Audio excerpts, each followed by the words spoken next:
Remember, we fight for what's right because it's time to go right. Time to go right.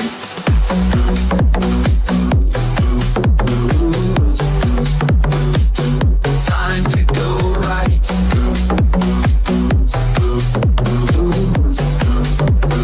Time to go right.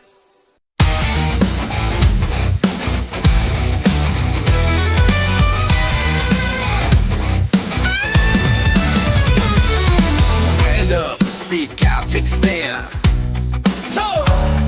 For the truth, for the fight, for the heart of this land. We don't back down, we don't give in.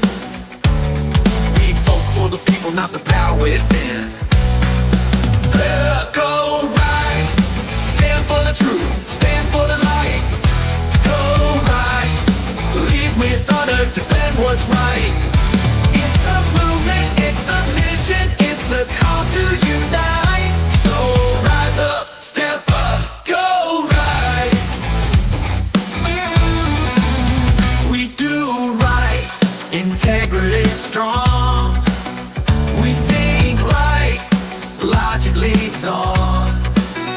We live right, with honor and pride. We vote right, we the people decide. Go right, stand for the truth, stand for the light. Go right, lead with honor, defend what's right. It's a movement, it's a mission, it's a call to unite. So rise up, step up, go right. Building up, not tyranny strong. We think right, logic leads on. We live right, with honor and pride. We vote right, we the people decide. Go right, not tearing down. Standing tall, on solid ground. Future bright, future strong. Go right, and bring it on. Go right, stand for the truth, stand for the light. Go right, lead with honor, defend what's right. One voice, one fight, one nation, one light. We the people, go right. The truth has a voice. This is Go Right with Peter Boykin, where truth has a voice.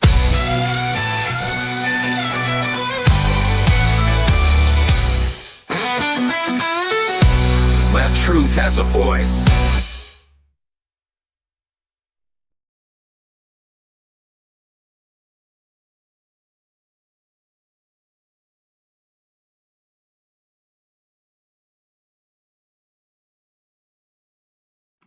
Hi, folks. This is hashtag Go Right with Peter Boykin. I am your host, Peter Boykin. And just want to let you know this is a new format that we're doing, hashtag Go Right with Peter Boykin. Took a little bit of time off trying to organize some things. And what we're going to do at hashtag Go Right, we're going to be talking about more than politics. It's a way of life. Hashtag Go Right isn't just about politics, folks. It's about doing what's right in every aspect of life. It's about making choices that uplift, strengthen, and unite our communities. It means doing right, which is standing for truth, integrity, and accountability. Thinking right by using logic, common sense, and fairness in decision making. And being right, living with honor, respect, and responsibility. And voting right, electing leaders who put we the people first. Hashtag Go Right is a direction, a call to action for those and all who believe in building, not destroying. It's about working toward a better future together. And today we have two articles that I will be talking about that I just published on Go Right news. And I am trying to get the image of my camera back up. Let's see here.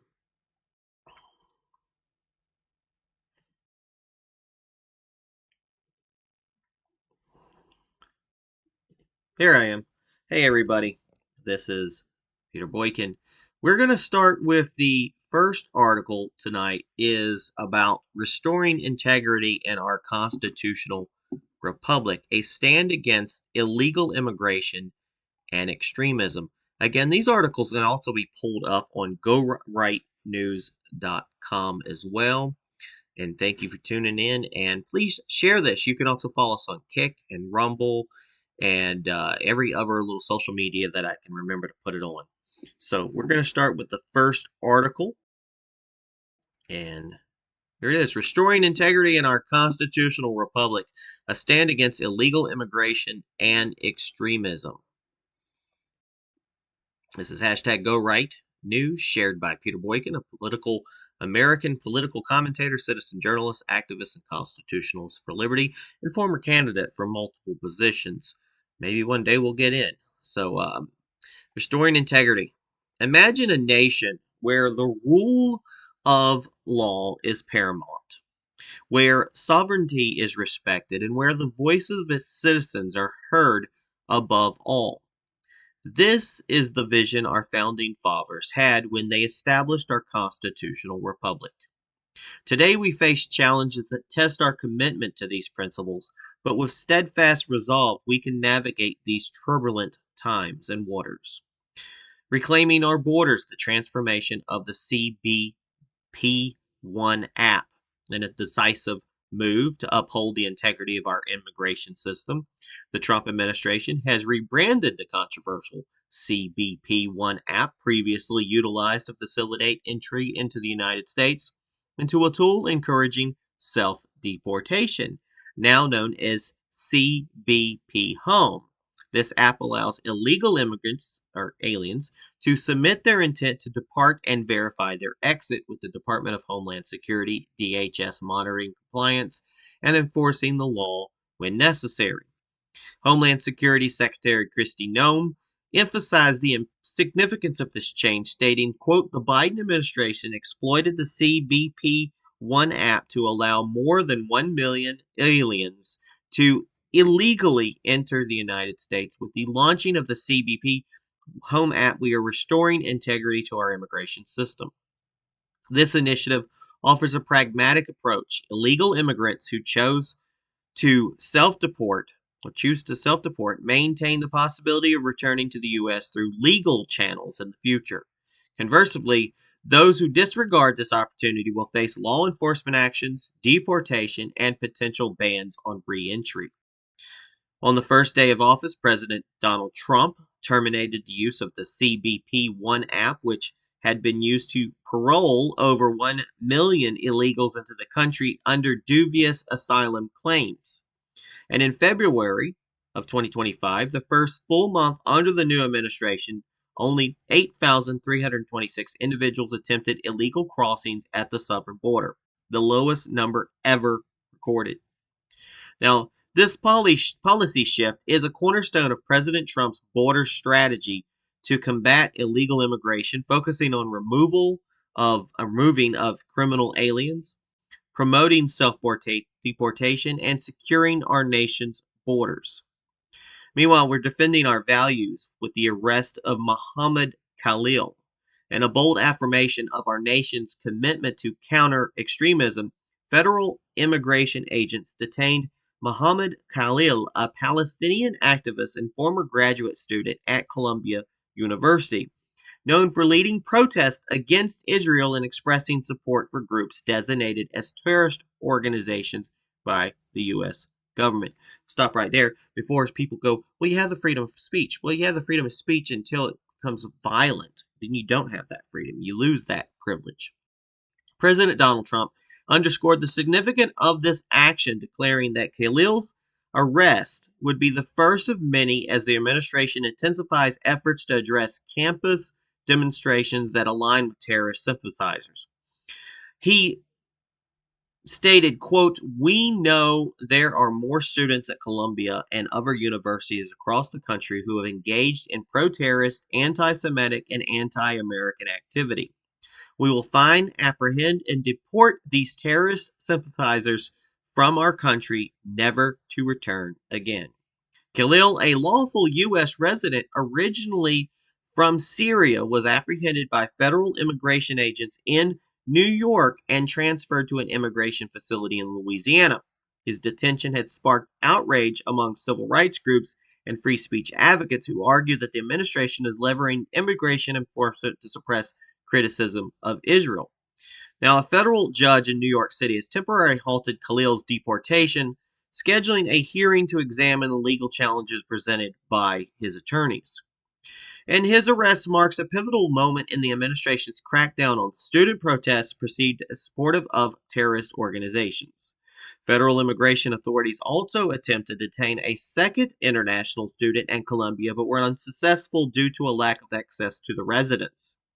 The U.S. Education Department has issued warnings to approximately 60 colleges, including prestigious institutions like Harvard and Cornell, threatening the withdrawal of federal funding if they fail to uphold civil rights laws against anti-Semitism and ensure uninterrupted access to campus facilities and educational opportunities. In a related move, the administration has rescinded $400 million in federal grants to Columbia University, citing institution's inadequate response to the harassment of Jewish students. Faculty members at Columbia have expressed concern that Khalil's detention aims to suppress free speech among non-citizen students and staff. Michael Thaddeus, a Columbia math professor, remarked, quote, "The attack on Muhammad Khalil is intended to make them quake in their boots and to make all of us quake in our boots. Our message to Washington is that we are not silenced, we are not afraid, and we stand together, determined to fight this ongoing assault on our fundamental rights." Now, Khalil's attorneys argue that his detention is retaliatory measures against his constitutional protected advocacy for Palestinian human rights. Typically, the government must meet a higher standard to expel a lawful permanent resident, such as demonstrating a conviction for a serious crime. Now, born in Syria to Palestinian parents, Khalil entered the U.S. in 2022 to attend Columbia University. He later married an American citizen who is currently 8 months pregnant. Khalil emerged as a prominent activist in pro-Palestinian protests at Columbia, serving as a mediator between student activists and university administration, a role that attracted attention from pro-Israel activists and subsequently federal authorities. Now, in response to Khalil's arrest, hundreds of protests rallied near the Immigration and Customs Enforcement Field Office in Manhattan, demanding his release. So here's our hashtag Go Right recap. Our constitutional republic stands at a crossroads, facing challenges that test our dedication to the rule of law and the principles of liberty. The rebranding of the CBP One app to CBP One Home signifies a renewed immigration process. Concurrently, the arrest of Mohammed Khalil highlights the administration's resolve to confront extremism and protect the values that defined our nation. For more in-depth coverage and updates on these pivotal issues, visit GoRightNews.com. Explore our content on Rumble.com under Go Right News. Tune in to hashtag Go Right with Peter Boykin on platforms such as Spreaker, Spotify, Apple, Amazon, YouTube, TikTok, Facebook, and X Twitter, True Social, any other place we can think of, Instagram. Your support is invaluable. Consider contributing at the Cash App at $Peter Boykin, the number 1. Links are available on GoRightNews.com and PeterBoykin.com. Together, let's champion the principles that make our constitutional republic a beacon of freedom and justice. I hope you enjoyed that article. Here, we're going to continue with our second and final article of tonight. The looming shadow of nuclear annihilation. And no, it won't be aliens. I thought it was kind of cool watching the world blow up and the aliens are like, what the heck is going on? What are y'all doing? Like, what are y'all doing? And we're going to move right on to this article and get it out of the way. So, The looming shadow of nuclear Armageddon. Let me pull up the page real quick. Ladies and gentlemen, imagine a world where the mere press of a button could obliterate entire cities, rendering our planet uninhabitable. This isn't just a scene from a dystopia novel, but a chilling reality we face together. Welcome to Hashtag Go Right with Peter Boykin, where we delve into pressing issues with unwavering commitment to our constitutional republic and the liberties it guarantees. I'm going to increase the font so I can read it a little bit better. In a recent interview with Fox News, President Donald Trump issued a stark warning about the existential threat posed by nuclear weapons.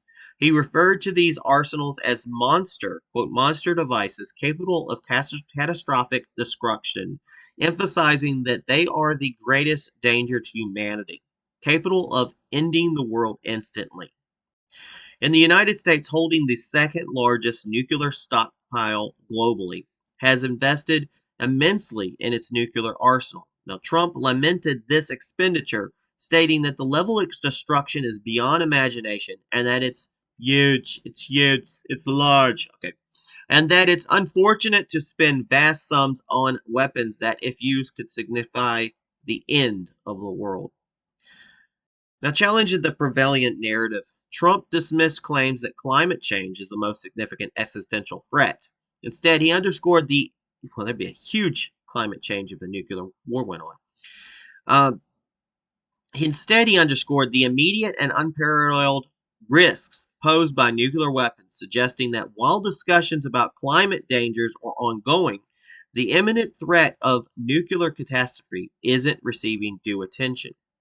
In light of these concerns, Trump is advocating for the renewal of nuclear arms talks with both Russia and China. That's why it's important not to be fighting with Russia. Like we're all in Ukraine, but we're fighting against a country that owns so many nukes? I mean, come on, people. He proposes substantial reductions in defense budgets among the leading nuclear nations, aiming at 50% cut to curb the escalating arms race.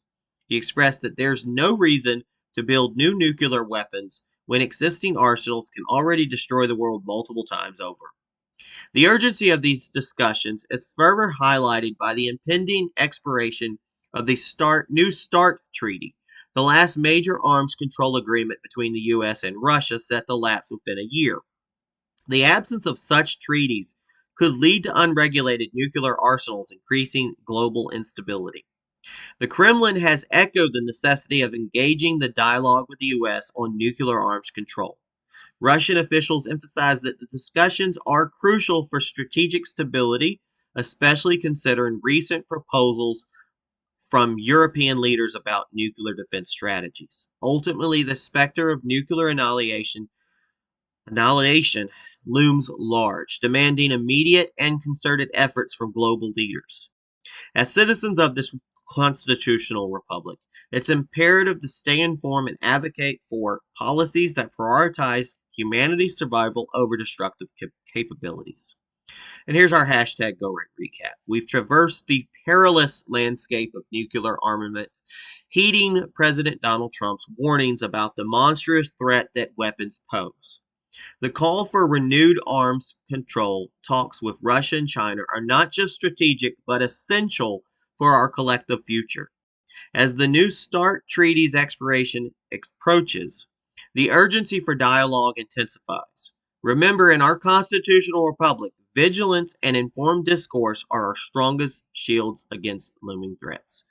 And I'll remind you folks, for more in-depth analysis and updates, visit GoRightNews.com, engage with us on Rumble.com under Go Right News, tune to us on hashtag Go Right with Peter Boykin on platforms like Spreaker, Spotify, Apple, Amazon, YouTube, TikTok, Facebook, X, Twitter, Instagram, Truth Social, Getter, Parler's back, folks.